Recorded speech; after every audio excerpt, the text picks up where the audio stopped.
Friends, வணக்கம் and welcome. Bharathi பேச வந்திருக்கேன். ரொம்ப நாள் கழித்து பேச வந்திருக்கேன். ஏன்னா சமீபத்தில் ஒரு அருமையான ஒரு புத்தகத்தை படிக்கக்கூடிய வாய்ப்பு எனக்கு அமைஞ்சுது. ஸோ அந்த புத்தகத்தில் இருக்கக்கூடிய எசன்ஸ் ஜஸ்ட் நான் தெரிஞ்சுக்கிட்ட ஒரு விஷயத்த எல்லாருக்குமே சொல்லணும் அப்படின்னு சொல்லிட்டு வந்திருக்கேன். நம்ம இவ்வளோ நாள் நம்மளுடைய யூடியூப் சேனலில் நம்ம பார்த்த அந்த மனம் பற்றின ஒரு இதுதான் ரொம்ப அழகாக சொல்லியிருக்காங்க. ரொம்ப திருத்தமாக தெளிவாக ரொம்ப இலக்கணம்லாம் அந்த இதெல்லாம் போகாமல் ரொம்ப இயல்பான ஒரு நடையில் கொடுத்துருக்காங்க. ரொம்ப நல்லாயிருக்கு, படிக்கிறதுக்கு ரொம்ப சூப்பராக இருக்குது. அதாவது நம்ம மனசுக்கும் மூளைக்கும் சம்மந்தம் இருக்கான்னு கேட்குறாங்க. அவங்க என்ன சொல்கிறாங்கன்னா, கிடையவே கிடையாது மனம் அப்படின்றது வேறு, மூளைன்றது வேறு. ஏன்னா மூளைக்கு அழிவு இருக்குது, மனசுக்கு அழிவே கிடையாது அப்படின்னு சொல்கிறாங்க. அந்த மனம் எங்கே இருக்குதுன்னா நம்மளோட உடலில் எல்லா இடத்துலையும் வியாபித்திருக்கு அப்படின்னு சொல்கிறாங்க. மனம்தான் ஆன்மா, ஆன்மா தான் மனம் அப்படின்னு சொல்லியிருக்காங்க. அதாவது அண்டத்தில் இருக்குதான் பிண்டத்தில் இருக்குது அப்படின்னு சொல்லுவோம் இல்லையா திருமந்திரத்தில் வந்திருக்கு. ஸோ இதுதான் உண்மை அப்படின்னு சொல்கிறாங்க.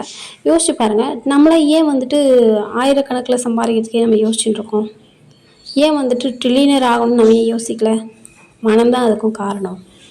எதுவாக இருந்தாலும், அதாவது ஒருத்தரை உட்கார வச்சுட்டு 2 கண்ணை கட்டிட்டு 2 ஊசியில் குத்திட்டு பாம்பு கடிச்சிச்சுன்னா நிஜமாக நுரத்தள்ளி செத்து போயிடுவாங்க. இதுதான் உண்மை. இது கண்டுபிடிச்சும் இருக்காங்க, இது நடைமுறைப்படுத்தியும் இருக்காங்க. இதுதான் உண்மையே.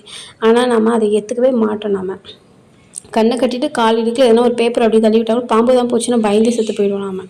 அது மாதிரியான மட்டும். ஸோ அந்த மனதுக்கு நல்லதும் தெரியாது, கெட்டதும் தெரியாது. நம்ம என்ன விதைக்கிறோமோ அது மட்டும்தான் அதுக்குள்ளேருந்து நம்ம வெளியில் வரும். அதுதான் அது நம்மளை செயல்படுது, நம்ம வெளியில் நம்ம செயல்படுவோம். இதுதான் நம்ம பார்க்குறது எல்லாமே நிஜம் நினச்சிப்போம். நம்மளுடைய உள்மனம் பார்க்குறது மீன்ஸ் நம்ம எடுத்துக்கிறத பொறுத்து.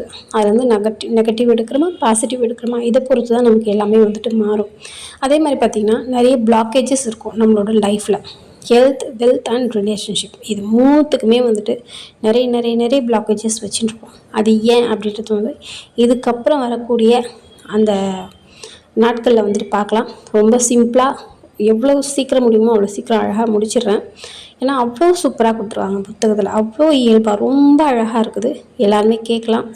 ஹாப்பியாக இருங்க, சந்தோஷமாக இருங்க, சிரிச்சுக்கிட்டே இருங்க, எப்போவுமே சந்தோஷமாக இருங்க. நமக்கான லைஃப் நம்ம வாழ போகிறோம்னு நினைங்க. தேங்க்யூ. லைக் பண்ணுங்கள், ஷேர் பண்ணுங்கள், மறக்காமல் கமெண்ட் பண்ணுங்கள். தேங்க்யூ.